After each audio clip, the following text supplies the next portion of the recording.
2026 is going to be an awesome year. We got some pretty cool stuff coming up. First off, we got Foundations of Recovery. This is our flagship program. We're starting it in January. This is for anyone, man, woman, or couple who wants to come and reclaim their heart from shame, trauma, and betrayal. We start off with an education on all sorts of principles, give you the common language. We feed you from a fire hose in terms of all things recovery. It is such a great start to recovery. And we get at the roots of things, Tyler. This isn't like any other program. Like, this is our healing journey in process, and Foundations is where we begin. If you look at the value that you're getting there to kick off a good recovery with all of the right education, all of the right language, and a team to get you started while also being directed by Brandon and myself through the whole process, what a deal. So if you're interested, if you're struggling, if you've been wanting to do something for a long time, jump into this. This only comes around every so often, and we would love to have you there.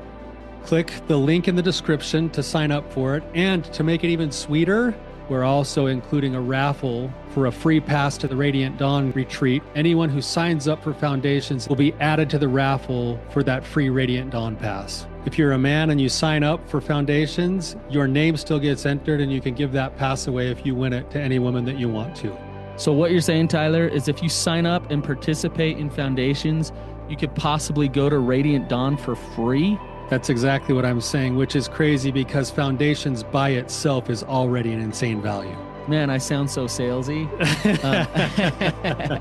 But it actually is awesome. So come to Foundations. And even if you don't come to Foundations, sign up for Radiant Dawn. It's beyond therapy, the best healing experiences that you can have. Click the link below and come join us. I was sexually molested by my father. How do I navigate that relationship now? Welcome to the Real Talk Recovery Podcast with the Therapy Brothers.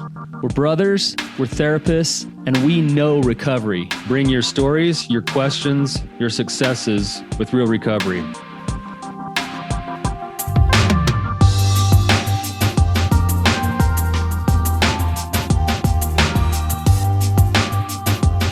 do I navigate that relationship now?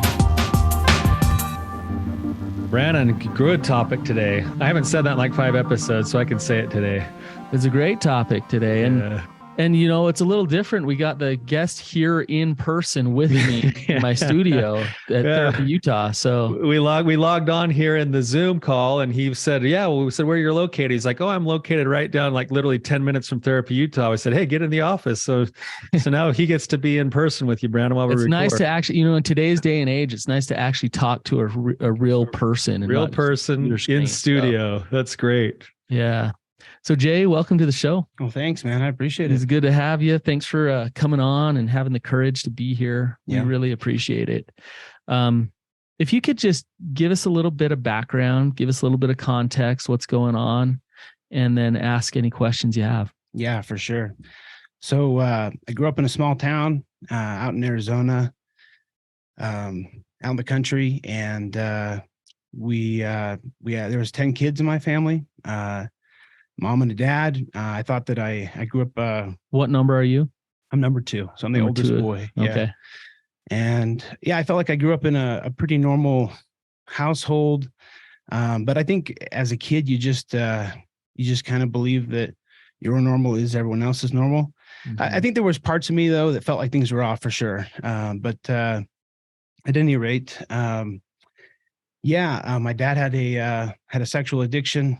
He covered that up and masked it, I think largely by leveraging the credibility of my mom, who was a pretty authentic person, is a pretty authentic person. She's always lived her life by what she feels inside to the greatest ability that she's had. She grew up in a pretty broken home too, so I think that left her ill-equipped to handle the situation she would be put in the marriage. So my dad, he was physically, emotionally, and spiritually abusive, and then sexually abusive as well. And it put us kids in a pretty awkward place, right? Yeah. And so we all grew up, and I started. I got married, and I'd always had this ideal of having a really good marriage, and unfortunately, for me, it was better than the one that I grew up with, watching, right? So it was, in a lot of ways, it was a better marriage by the standards that I could create. My wife felt pretty differently, and I don't blame her. Yeah, a little bit different perspectives there. Yeah. She came from a very family-centered home where there was enough safety to be human, to be imperfect. Definitely not something that I was familiar with. Something I was definitely drawn to in her. But at any rate, I eventually started acting out with porn and lust and masturbation, and kept it all a secret from her for the first 8 years of our marriage. A couple episodes where she suspected things, but I did as any addict would do, and covered that up, and gaslit her and created a lot of pain in our marriage. And she stayed with us, but I eventually got to a place where I started to do some therapy, get honest with her. I recognized that I had an addiction and genuinely wanted to get out of it. And as she started to understand betrayal trauma, she started to go and get therapy, and we both walked the road of recovery together. We were able to keep our marriage, which is, I know that's not everyone gets that experience. So I'm really grateful for that. About the time that I started to make headway in therapy, my sister had also started doing therapy and came to the place that she was ready to be open about her childhood.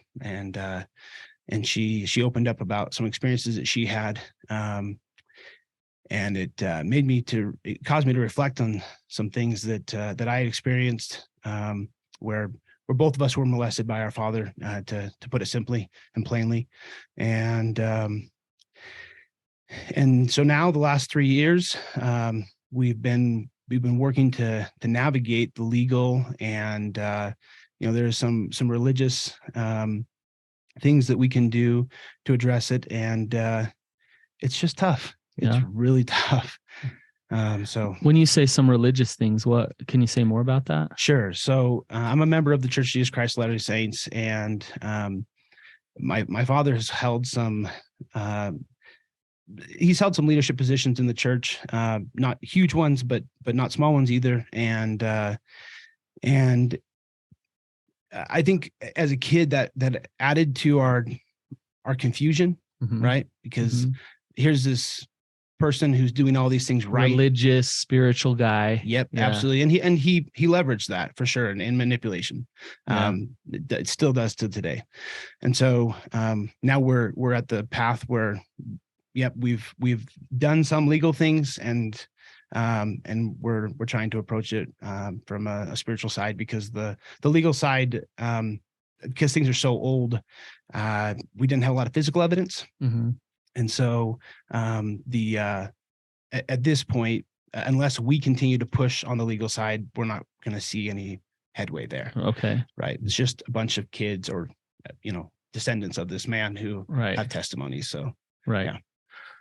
And you say that you're the second oldest. So is there still young kids in the home? And so there were 2 kids, my mom, that were still in the home. We, as soon as my sister came out, and then as soon as I was ready to be honest about some of my own memories, we put together a plan to go in and extract them. And it was like the movies in a lot of ways. Really? Yeah. We showed up, all 10 kids, we let them know about 24 hours in advance, and they found a way to get there. That many of them coming from out of state.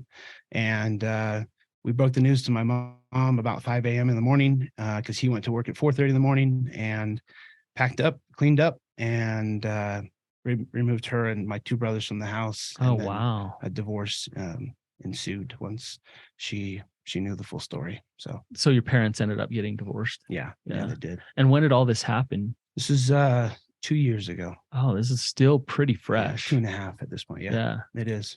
And do you not have any relationship with him now at all? So as of that day, there may have been a few conversations back and forth, but as of that day, I've pretty much gone to a do not contact relationship because there's just so much manipulation, harassment, even stalking.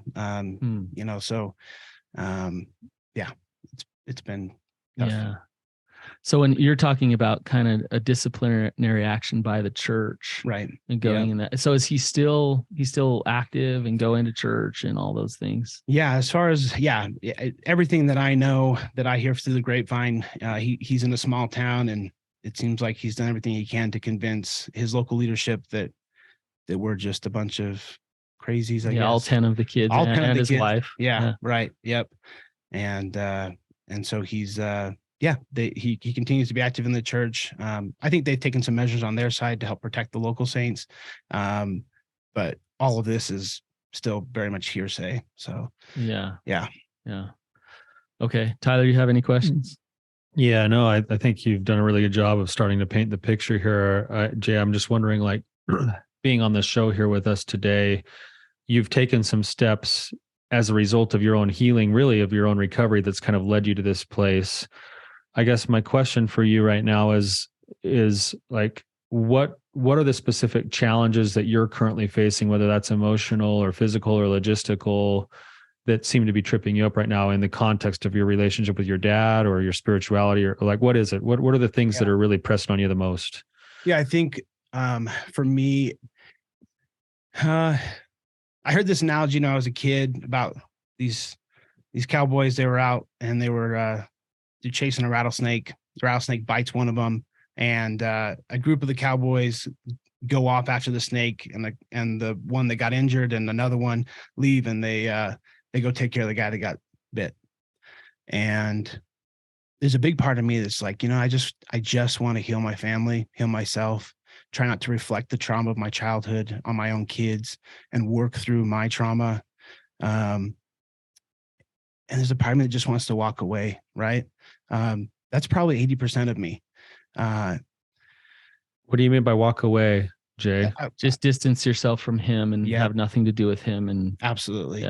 Yeah. Just walk into, just focus on me and my kids, my wife, my relationship with my God, my relationship with myself, heal. This is a multi-generational thing of abuse system. And so making a difference in my own life is important.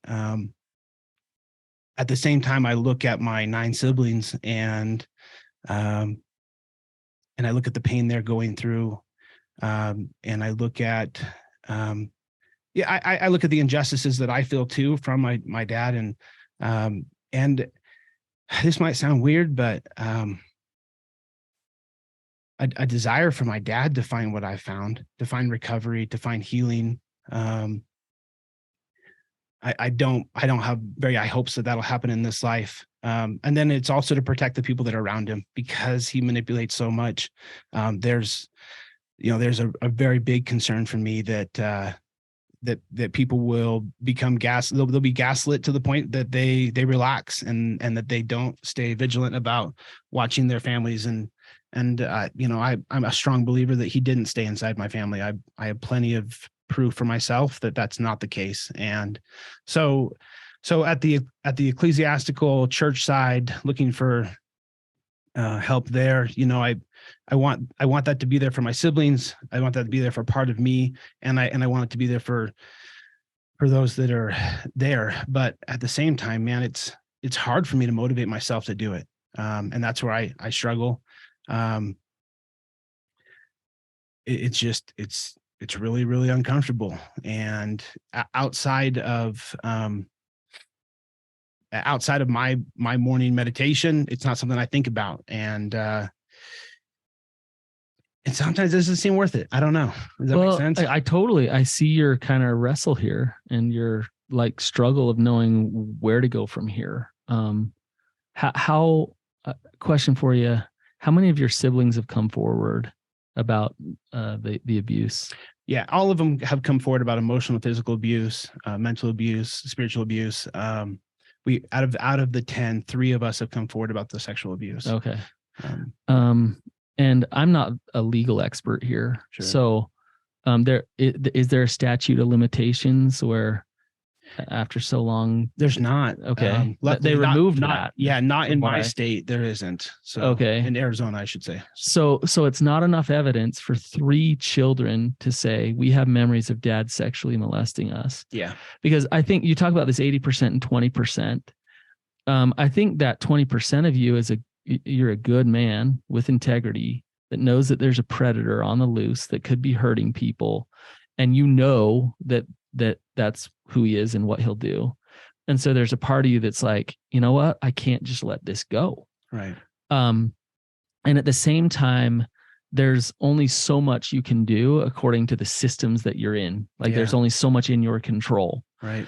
And so the question you need to ask yourself is, to be in your integrity, do you exhaust your resources or what you can do to protect others by sounding the bell? Or do you kind of go live your life and be done with it? Right. Yeah. I don't know if I have that answer for you, Jay. Sure. Yeah. Like I feel like that's between you and God, but you got to really tap into what's the truth for you, even if it's really scary and even if it's really hard. Right. Yeah. So what are you thinking as I'm saying that? Yeah, no, I think that there's yeah, I agree. You can't tell me the answer. Kind of a few different thoughts.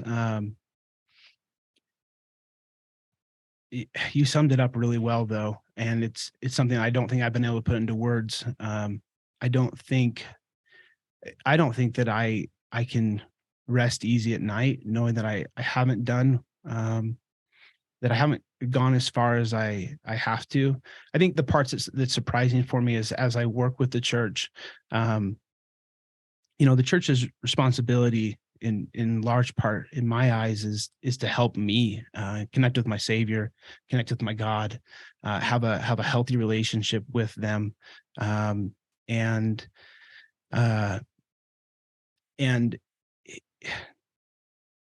they do have a responsibility to protect their flock, right? Right.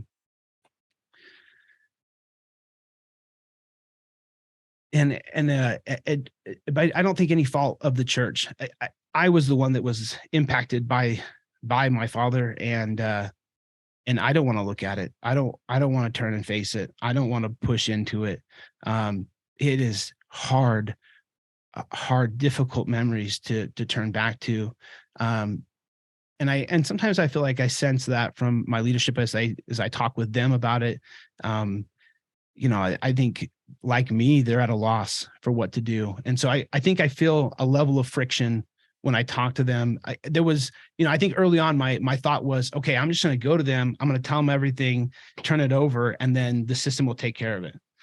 And I think what I'm finding is there's a lot more little steps in there. Right. Which means that I have to continue to turn back to it. And I have to be the driver of it, Right.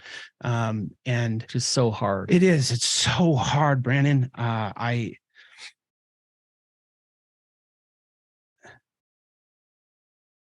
There's no one that's just going to just pick up that banner and run with it. It's me. And I have to be an activist for myself and for my siblings. And it's just tough. I don't know what else to say. Right. It's just tough. So Tyler, you have thoughts? Yeah, I do. Jay, I think you used the story earlier of like the cowboys and the rattlesnake. And I think Brandon pointed out that there's a third part of that story that needs to be included. If you're the guy who just wants to go beat the drum and be vindictive and get revenge on your dad, that's one thing. But what you're really teasing out is that there is some level of action that you're feeling called to that has nothing to do with revenge and everything to do with your integrity. And so to be willing to put yourself into those systems, both, and believe me, like you want to be in Brandon and I's world, two of the things that we run into the most that we really struggle with to try to find the right places to help people is the legal system and the church systems that people operate from. Mm-hmm. You know, they don't operate smoothly, and they often don't get things right, at least according to our own judgments. Mm-hmm. Right. And so a lot of people will get tripped up on either the legal system or their church systems on the lack of judgment or the lack of perceived right things being done. And that actually becomes their own stumbling block in the midst of the pain and suffering that they've already incurred and that they're already going through. And so to be stepping into a system and hearing it inside of you, Jay, where you're still a man of faith who's living through faith to the best of your ability, your religion. You're pressing up against a system inside of that religion that is causing you to have to reflect on a lot of your own pain over and over again. But at least from what I'm hearing, by your estimation, you're doing that in order to try to help things go right. Yeah. Is that true? As much as I can chase out inside me, yeah, it's true. And it has been easy, right? This road, there has been times when, being vindictive, being revengeful. I think anybody that's going through normal. That you're going to go through that. It's normal, right? And it's taken a lot of work, a lot of grieving to sort out those emotions, and just time alone in meditation. And I don't have a better word for it other than just anguish and grieving to find where I stand today. But yeah, I want to come back to this. This situation is very complex, obviously, Jay. Yeah. And with the church, the church is not the court system that decides whether he goes to prison or not. Right. Which he should go to prison, in my opinion, obviously. Yeah. But that's not the church's job. However, if he has good standing in the church and holds certain callings and is around certain people, the church will be held liable for that. And there's been a case recently where it was totally misconstrued how the church handled it. You know what I'm talking about?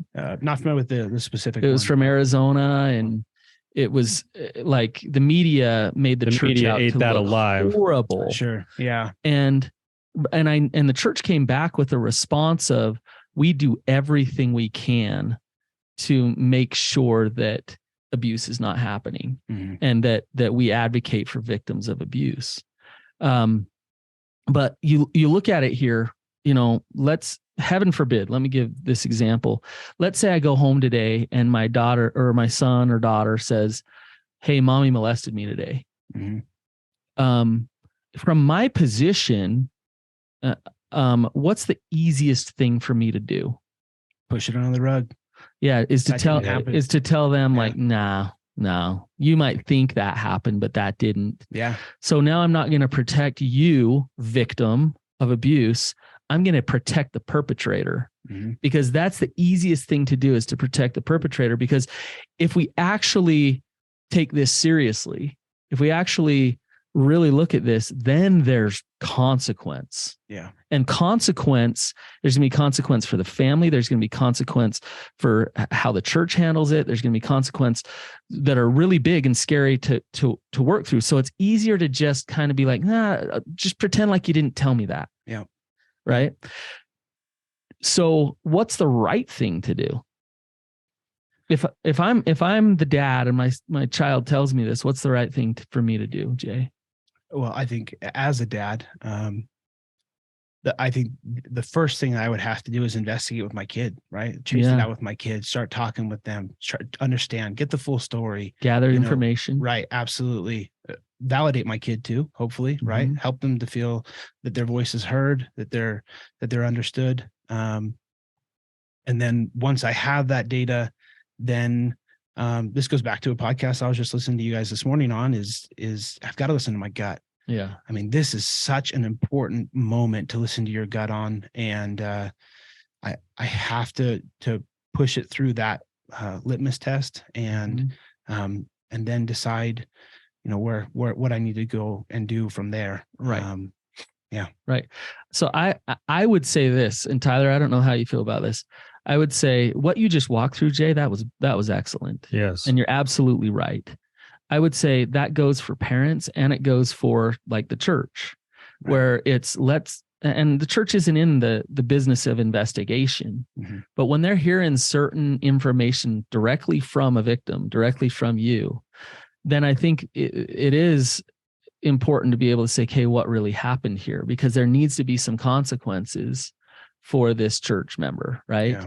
And just like in a family system, same thing. Like I need to know what actually happened.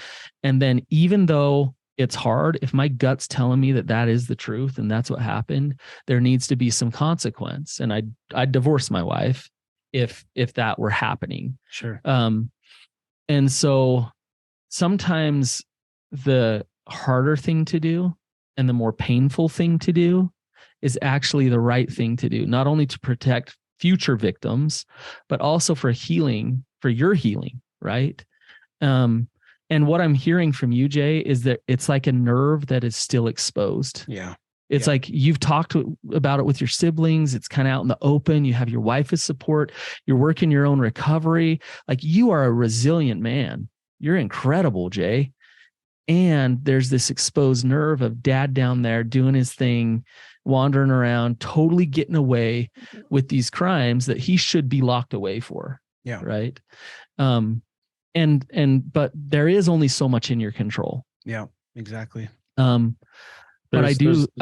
Go ahead, Tyler. There's another side to that too, Brandon, and what you're saying that makes it actually two other sides that make it even more messy and harder to deal with. One is that first is relationally, this is your father, and there's all of that stuff that's being run through you too. Like, absolutely. Oh my gosh, like, and especially with your religious training on forgiveness and compassion and all of that stuff, it's hard to know where the lines are as to how do I come to this place of a forgiving heart and even the potential of reconciliation, if that's even an option or not. Yeah. What's healthy, what's right for me. And then that nerve that you're talking about, Brandon, it's like at a certain point, this is another place where people get stuck. It's like, where is the line between I need to pursue everything I need to deal with and give credence to this raw nerve? And at a certain point, once I've done all I can do, I have to surrender the rest over because it's really, I don't have certain control over certain things anymore. And it's hard to know like where those lines are as you're trying to navigate those things. And it makes it really, really difficult to try to figure out, have you done everything you needed to with the church? I don't know. But when you ask that question, if something rises to the surface, no, I better keep pursuing it. Have I done everything I needed to with the legal system? I've done everything I can. Like, that's what I'm hearing. I heard you with that in the legal system. You said, hey, we pursued it. They basically told us, unless there's a confession or some other evidence, there's nothing that's going to come legally. Potentially, right? It's this whole thing. Yeah. Like, because it was spread across 3 different counties, we pursued it heavily in one county. And unless we want to basically go back and rebark up the same tree 2 more times as a whole family, I mean, it's just, it's extremely traumatic. And it's getting everybody involved. Yeah, absolutely. It's not a small thing. You know, you got siblings spread across half the country, and it's hard, you know, and each of them are in different stages of recovery and healing, and probably a lot of them are saying, just let this go, like stop. Like, I would say it's probably half and half. Yeah, absolutely. And it's tough as an older brother, you know, you want to stand up for siblings, you want to protect them, and you want to lift them and trying to navigate that piece. But man, Tyler, you summed up in a pretty sharp trifecta. They all come to a point. It seems like, you know, the pain of trying to navigate this, it doesn't feel like it stops, you know, and having all that pain come together, you know, sometimes it feels like it'll throw you back into a place of being vindictive or wanting revenge, right? Sure, of course. Dwell on it too much, too fast, and it's overwhelming. Jay, I want to ask you, you're obviously here talking with us today about this, but what what is your gut telling you to do to move forward? Well, I'd say the more I talk with you guys, the more I think my gut has said I'm going to have to pursue it with the church. But in conversation of, knowing that there's more there on the legal side, I had very much not revisited that. But maybe What's your gut saying? Not what you think that we think you should do. Oh yeah. What is your gut saying? Yeah.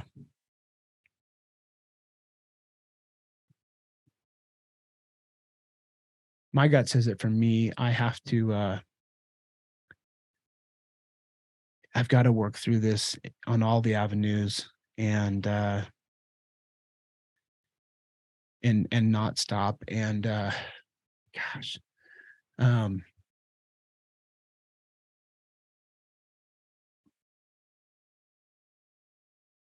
don't know. I think it sounds stupid to say out loud, but I'll say it, I guess. I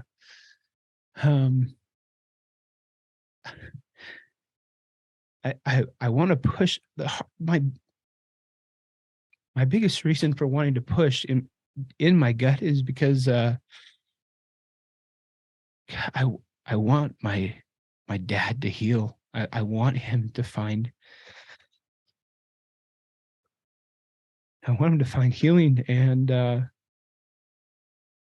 I know from my own recovery that without consequences, it's really hard to find healing. I think that pain is an important part of life, and it's hard because the level of pain that we're talking about for a person is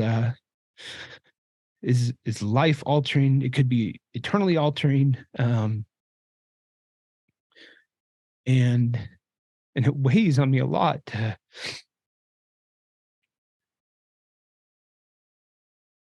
try and find my way through it.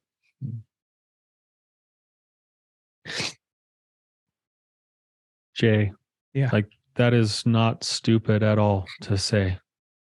It's actually just causing like chills to course through my body right now to hear that you are in a place of wanting healing and forgiveness for your dad so badly that you're willing to actually allow him to see the truth, which is that you've experienced it in your own life, that there's pain and suffering that sometimes helps facilitate change, and how often that could be a blessing, that to have the church not do their due diligence, let's say, could actually be hurting his healing process.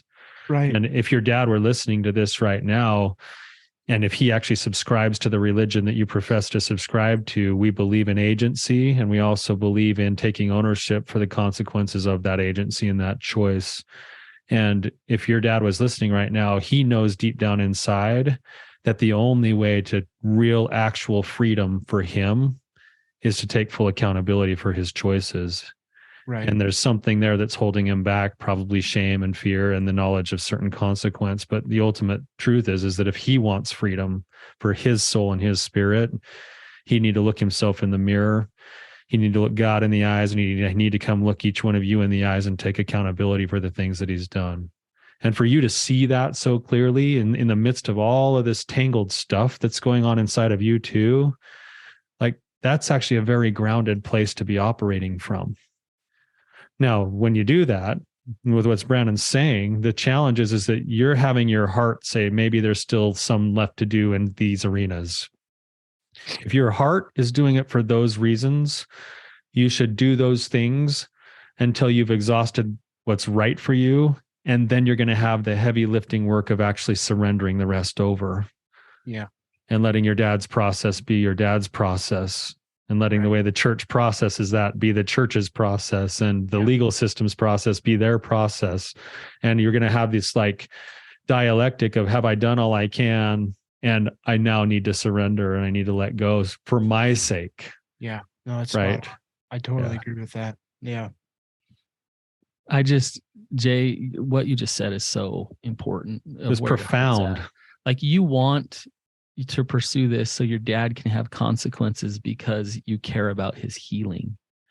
from a victim standpoint, you could very much say, I want to go do this because I want to stick it to him. Yeah, for sure. You know, and so if you do it from this place in your heart, then the outcomes of this will be so much better for you. Like, even if you did stick it to him, you'd still feel like crap. Yeah, I would. Doing Absolutely. It from that place, right? Yeah. And I don't know everything that's gone on with the legalities and the legal system and what you've done, but I think it's disgusting and horrible that the legal system isn't protecting kids. And like, step up, do an investigation. Don't just brush it off of, we don't have enough evidence, so there's nothing we can do. Like, there's a child molester loose who has hurt a lot of children. And like, I get frustrated because I've dealt with clients a lot where I've actually called the legal system and I've reported clear evidence at times. And a lot of times we brush it off. There's nothing we can do. Oh, we'll worry about that later. In the meantime, people are continuing to get hurt. Yeah. And so a lot of times too, Jay, it depends on the county you're in or the detective that you talk to, or sometimes they're excellent and sometimes they are not. Yeah. And so for you to continue to beat the drum and exhaust all the resources, you might find a really good person to help you, to help you actually move this forward in some ways. You might not, like Tyler said. So you might get to a place of, I now need to surrender because I've done all that I can do. Yeah. So I get a little fired up too, Jay, because I care about your dad. I care about that he heals, but I also care about your siblings and I care about you. Yeah. Right. So there's one more aspect of this where there's room for change potentially that you don't have total control over, but it's actually in the context of your relationship with your dad. Mm-hmm. You know, you could go about it from the systemic perspective of have them chase your dad down and let him experience his consequences, or there could be some level of influence depending on the level of relationship that you go to your father. And maybe it's in a letter, maybe it's in a broken record kind of a conversation where you're not being sucked into all of his drama, but where the truth is that you let your dad know that you care for his heart and that you know that the only way through this, you know, it's just like some of the scripture that you learn in your doctrine. Is there no other way? There is no other way. Mm-hmm. Like, it's through accountability, it's through experience, it's through consequence that he's going to learn and grow. And that, but Jay, what are the chances of him hearing that? Zero. Yeah, it's absolutely he's zero. Not going to hear that. But it doesn't mean you don't leave it on the table. Yeah, and for me, it's it's not on the table. It's on the table. It's just not in this life. And that's okay. That's okay. Then you have to surrender that over. And that's where Brandon's going too. Then at that point, you've done what you can. And in essence, you have to do that same pattern with every one of these other areas of your life, including, Jay, your siblings. Like, you're not going to be their savior. No, right. You can't. I can't. I hear you on that. I can't. And you know, we're 3 years into this. Don't get me wrong. I've crossed that line. You know, I've tried to push into that, and there's times where you have to come back on yourself and go, man, this is not a direction that's going to help. Like, I can't work their recovery, right? And working my own recovery and understanding the ownership that we each have in that has helped. But it's tempting for sure, right? How do you right this wrong for each one of the people that you love? Sure. Can't. Sure. It rips your heart out. Yeah. You know, Jay, I sometimes, like, I'll have a client come in and I'll listen to them, and I'm just amazed by their strength and resiliency. And I'm like, why am I the one in the therapy chair here? Like, you are inspiring me, and you are so strong. And I don't know if as I talk to you, Jay, I don't know if I could be as strong as you are, and do what you're doing, considering the things that you've been through. And so I hope that I realize that there's a struggle. I realize there's a lot of pain, but I also hope that you know, even with all the father wounds that you have, you realize what a warrior that you are. Like, God is like, I can't speak for God, but I'm sure God is looking down saying, holy cow, like, that is a valiant son that I have there who can step through some hard stuff. And I see that in you, and I'm in awe by who you are, Jay. So So keep going. Don't stop. Keep doing what your gut tells you to do and what your integrity tells you to do, because that's God speaking to you. That's the Spirit saying to you, like, come on, like push forward. So listen to that, because you're strong enough to do whatever it tells you to do. Right. So Brandon, I can't speak for God either. I know we're out of time, Jay, for the day, but what I will say is that being in your presence today has been the highlight of my day. I feel like you sharing your story and the pain and your struggles and your perspective and your energy with which you're pursuing your healing has put me in sacred ground with you today. And I'm getting emotional just being here with you, Jay, and I want you to know that your story hasn't gone unheard. And more importantly, your essence and your energy has not gone unfelt today. And I just want to say thank you for your willingness to come and share it with me and with everyone else that's listening right now. If you're willing, I would love to have you on again in a couple weeks. Could you come back? I'm sure we can work it out. There's a couple other topics we wanted to hit, things we wanted to talk about. So if you're willing, I'd love to have you on again. Tyler, is that okay with you? I would love that and welcome that, Jay. I feel like we didn't have enough time to actually even get fully adequately to your question. I hope that there's some value in what we've talked about today for you. I think there is, but hopefully as you peel it back and listen to it a few weeks from now, it'll hit with you and you'll get some help too. So thanks, Tyler. Thanks, Brandon. I appreciate you guys both having me and giving me the opportunity to talk with you guys. It's been enlightening, to say the least. And thank you. If our audience listening to this, Tyler, I'm sure there's probably some, Jay, as they listen to your story, there's probably some rage and anger, all sorts of feelings. There's probably some real appreciation for you. And I just want to say to our audience, whatever you're feeling, it's okay. And I'm feeling it too. And, if you want to give a shout out to Jay, you can leave us a review and tell us what a courageous man he is. And thanks for listening. We'll see you guys later. Bye.